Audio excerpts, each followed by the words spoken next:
1418년 조선의 제4대 왕 세종이 즉위한 해였습니다. 태종 이방원은요, 상왕이 되어서 현재의 창경궁 자리에 지어진 수강궁에서 머물고 있었습니다. 그런데 이맘때요, 그에겐 한 가지 고민이 있었어요. 나이 들어서 남자들이 고민하는 게 뭐 탈모 뭐 이런 거 말고는 없어요. 사실 뭐 건강. 그렇죠. 건강. 아이, 그렇죠. 당연하죠. 건강. 세월 앞에 장사 없다는 말처럼 50대에 접어든 이방원은요, 몸도 이렇게 뻐근하고, 이 밤에 잠들지도 못하고요. 자주 잠을 이렇게 설치고 있습니다. 자, 그렇게 차가운 겨울바람이 불어오던 12월의 어느 날 밤. 여느 때처럼 밤잠을 설치던 이방원이 누군가를 향해 말을 건넵니다. 이리 와서 내 무릎을 두드리거라. 자, 이 명령을 들은 사람은 누구였을까요? 장미다. 맞습니다. 오늘의 주인공 궁녀 장미였습니다. 이방원은요, 자신의 근처에 있던 장미에게 무릎을 안마하라 라고 시킨 것이죠. 그런데 이 안마를 받는 이방원의 표정이 점점 못마땅하다는 듯 일그러집니다. 그러더니 이렇게 말합니다. 아하, 이 솜씨가 시원찮구나. 좀 더 성심을 다하거라. 그러자 장미는 좀 더 손에 힘을 주고 이방원을 안마합니다. 이방원은 자신도 모르는 사이 스르르르르르 잠에 들게 됩니다. 그런데 잠시 뒤 이방원은 화들짝 놀라 잠에서 깨고 맙니다. 왜요?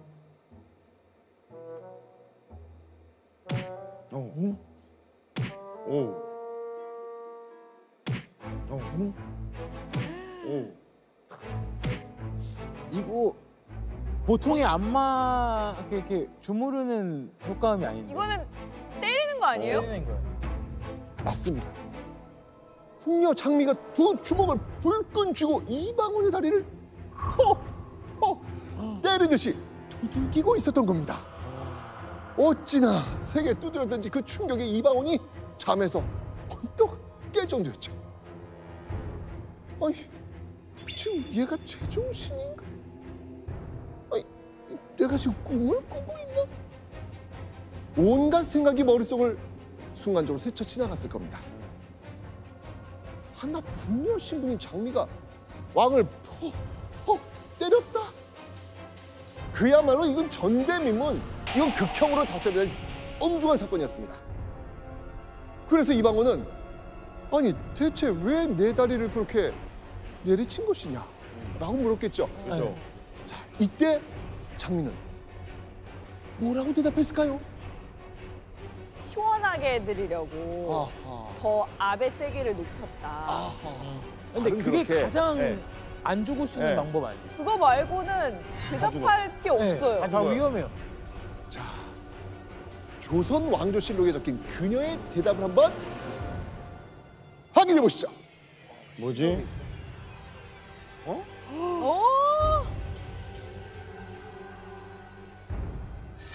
꾸지람 하심에 분이 나서 조심 없이 두드렸습니다. 그 잘 못한다고 꾸지람해서 지금 화가 나서 때렸다는 거예요? 맞습니다. 약간 뭔가 분한 상황이 생겼을 때 그거를 감추지 못하고 욱하는 그런 성질의 궁녀가 아니었을까. 근데 당돌한 면도 있어서 어찌 보면 이런 사람이 어떻게 궁녀를 할 수 있지? 라는 생각이 들기도 해요. 아니 근데 봐가면서 당돌해야지 이방원인데. 자, 끓어오르는 화를 참지 못하고 상왕 이방원에게 표출해버린 궁녀 장미. 그렇다면 냉혹한 피해 군주 이방원은 장미에게 과연 어떤 벌을 내렸을까요? 잠깐 나가면 그 궁인이 뭐 마시라고 줄 거야. 맛있게 먹어. 아 마시면 사약인 건가요? 그거를 이제 천천히 얘기했을 것 같은데. 자, 놀랍게도요. 이방원은 이 사건을 조용히 덮습니다. 장미에게 큰 처벌을 내리진 않고요. 그냥 자신의 처소에서 쫓아내는 정도로 사건을 마무리한 겁니다. 아 쫓아냈구나 얘기는. 2년 뒤인 1420년 아무도 모를 줄 알았던 안마 사건이 만천하에 공개되며 궁녀 장미의 이름으로 인해 조선 조정이 들끓게 됩니다. 장미의 어안을 벙벙하게 만든 당시 상황 기록이 있거든요. 기록 한번 보시죠. 대전 시녀 한 사람이 공비의 복을 찢어버렸다 하니 그 죄가 장미와 같은 것이다. 자, 이 기록은요 태종 이방원이 직접 한 말입니다. 네. 여기서 시녀는 궁녀를 뜻하고요. 저 공비는 세종의 부인인 소헌왕후를 말합니다. 그러니까 아들 세종의 거처에 소속된 한 궁녀가 며느리인 소헌왕후의 옷을 찢어버렸다는 겁니다. 자, 이유가 더 황당합니다. 주상께서 시킨 일을 하고 있는데 중정께서 쓸데없는 다른 일을 시켰어. 그리고는 화를 참지 못해 내명부의 수장인 중전의 옷을 쭉 찢어버렸던 겁니다. 와, 아니 근데 당시에 그 제가 봤을 때는 그 기강이 제대로 안 잡혔던 것 같은데. 아니 근데 이건 너무 심하잖아요. 한낱 궁녀가 중전이자 며느리인 소헌왕후의 옷을 찢어버렸다는 소식에 태종 이방원은 분노합니다. 근데 이때 주목해야 될 건 이방원이 잘못한 궁녀뿐 아니라 2년이나 지난 안마 사건의 주범 누구? 장미. 장미의 이름을 꺼냈다는 겁니다. 이방원이 2년 전 용서하고 끝낸 줄 알았던 사건을 공식적으로 끄집어내면서 처음으로 장미의 이름이 조정에 공개가 된 겁니다. 여기서 문제. 이방원이 2년 전 안마 사건을 공개한 이유는 과연 무엇일까요? 그냥 별로 화 안 나고 잠깐 혼났는데 막 말하다 보니까 옛날 일 나와가지고 더 세게 혼내는 거가 있어요. 오답. 이게 동현 씨 맞출 것 같은데. 네, 정답. 정답. 또 이런 그 시녀가 이런 일이 벌이니까 와 이거는 안 되겠다. 시녀의 난, 궁녀의 난, 내가 한번 해보겠다 해서 화내면서 이렇게 얘기한 것 같아요. 그러니까 싹 다 이제 기강 잡으려고 큰 목적으로.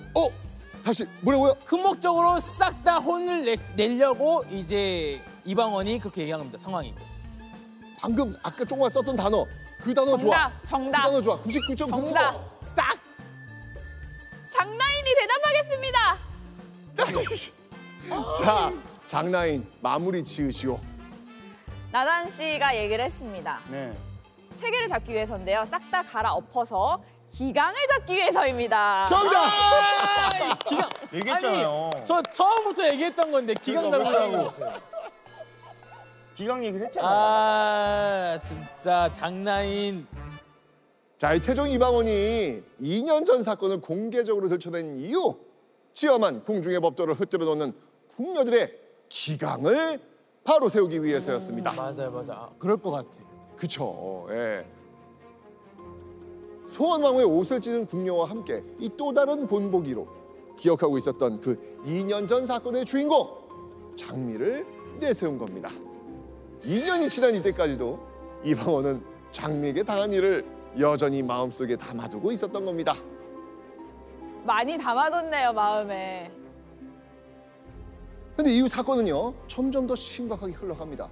태종 이방원이 추상 같은 목소리로 이런 말까지 했기 때문입니다. 두 사람을 잡아서 물에 넣든지 목을 졸라 죽이든지 하려 하니 정승들과 의논하여 시행하라. 와 물에 넣던지. 야. 이때 조정에서 나온 두 사람의 죄목은 무엇이었을까요? 장미와 소비 등의 범한 죄는 다 반역으로 논하여야 될 것이니 마땅히 사형에 처하게 할 것입니다. 그 당시에 또 분위기로 보면은 완전히 다 끝나고 반역자들 막 다 없애고 막 그랬는데 이제 본인도 완전 끝난 거 아니에요? 이제는 희망 없을 것 같은데. 탈이 좀 때렸다고 반역? 당시 용서해준 태종 이방원에게 감사했던 만큼 뒤통수가 얼얼한 배신감을 느꼈을 수도 있었겠죠. 장미는 그제서야 태종 이방원의 그 까마득한 위치를 실감하면서 사건의 심각성을 절절하게 느꼈을 것입니다. 자, 그럼 장미는 결국 2년 전 사건으로 극형을 받았을까요? 근데 다 사형에 처하라고 하니까 당연히 받지 않았을까요? 받지 않았습니다. 네, 장미는 이번에도 큰 처벌을 면하고요. 계속해서 궁녀 생활을 이어갑니다. 이 정도면 그냥 장미도 아니면 미꾸라지인데요. 이거는 그냥 빠져나가는 속도가 그냥. 아니면 누가 도와준 거 아니에요? 아니 여기서 누가 도와줘? 이제는 모두 조정이 다 알지. 이렇게 잘못한 거. 그리고 또 대전 시녀도 잘못했지. 네, 그리고 거의 죽음 앞인데. 기강 잡는다고 했는데 봐주면 기강이 오히려 안 잡히는 거 아닌가요? 그 조선왕조실록에 보면은 이 장미를 대신들이 논의해서 국문에서 처형하자고 건의하는 기록이 나옵니다. 그런데 세종은 이 의견을 듣고 일단은 문초하고 자백만 받으라고 기록이 나와 있고요. 그 다음에 장미가 어떤 진술을 했고 어떤 처벌을 받는지는 기록이 안 나와 있습니다. 그 세종은 결국 장미를 사형에 처하거나 궁궐 밖으로는 내쫓지 않았던 걸로 추정해 볼 수 있을 것 같습니다. 와. 죽음의 문턱까지 갔다 온 궁녀 장미. 가까스로 큰 처벌을 피하긴 했지만 장미는 궁궐에서 막장 궁녀로 유명세를 떨치는 불명예를 안게 됩니다. 아, 막장 그랬을 것 궁녀. 같아. 그랬을 것 같아. 그녀는 궁궐 안 많은 사람들의 시선을 피하면서 조용히 숨죽인 채 궁녀로서 하루하루를 보내고 있었겠죠.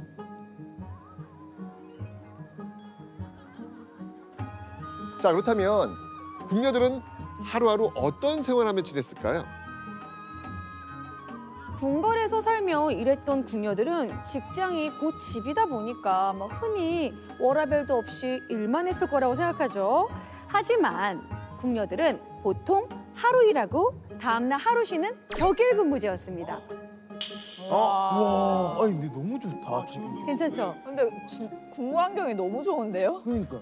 자, 그래서 이 궁녀들의 증언을 정리한 조선조 궁중풍속연구를 보면 궁녀들이 여가 시간에 다양한 취미를 즐겼다는 걸 알 수 있습니다. 대표적으로 글쓰기 연습이나 아니면 시를 꼬아가지고 매듭을 만드는 다회치기가 있습니다. 그리고 여러분이 생각지도 못한 궁녀들의 은밀한 사생활을 기록해서 찾아왔습니다. 아, 은밀히 들어가면 또 재밌죠. 자, 은밀한 사생활 뭐였을까요? 바로 이거였습니다. 헐. 이거 담배 아니에요? 네. 장나인. 장나인의 아니옵니다. 은밀한 생활 잠깐만요. 장나인. 아니옵니다. 네 5분 달라는 게 장나인. 아닙니다. 여러분들 조선 후기 풍속화를 보시면 기생들이 장죽으로 담배 피는 모습, 심지어는 어린 아이들도 피는 모습이 그려져 있습니다. 조선 후기쯤에 수입된 담배가 이제 궁중에도 흘러 들어오는 거죠. 그래서 담배가 궁녀들의 또 다른 취미생활로 자리 잡게 된 거죠. 근데 그게 들어올 때 어떤 품행 그런 거 다 중요시 여기는 궁 안에서 이게 허가가 됐을까요? 궁녀가 담배를 피우고 싶다고 해서 모든 궁녀가 너도 나도 할 것 없이 담배를 피울 수 있는 건 아니었습니다. 재밌게도 담배를 피우고 싶은 궁녀는 한 가지 자격 시험을 통과해야 됐습니다. 바로 선배 상궁이 멈추라고 할 때까지 담배를 피우는 겁니다. 와, 어떡해요? 견디는지 안 견디는지 보는 거지. 그런데 이때 담배 연기에 질려가지고 중간에 포기하면 탈락. 아, 그러면 자격이 없구나. 하늘이 노래지도록 담배를 피워서 이 시험에 합격하고 나면 그때부터는 자유롭게 담배를 피울 수 있었던 거죠. 시험에 통과하고 난 뒤에는 선배 상군과의 맞담배도 허용될 정도였다고 합니다. 우와, 이건 신기하다.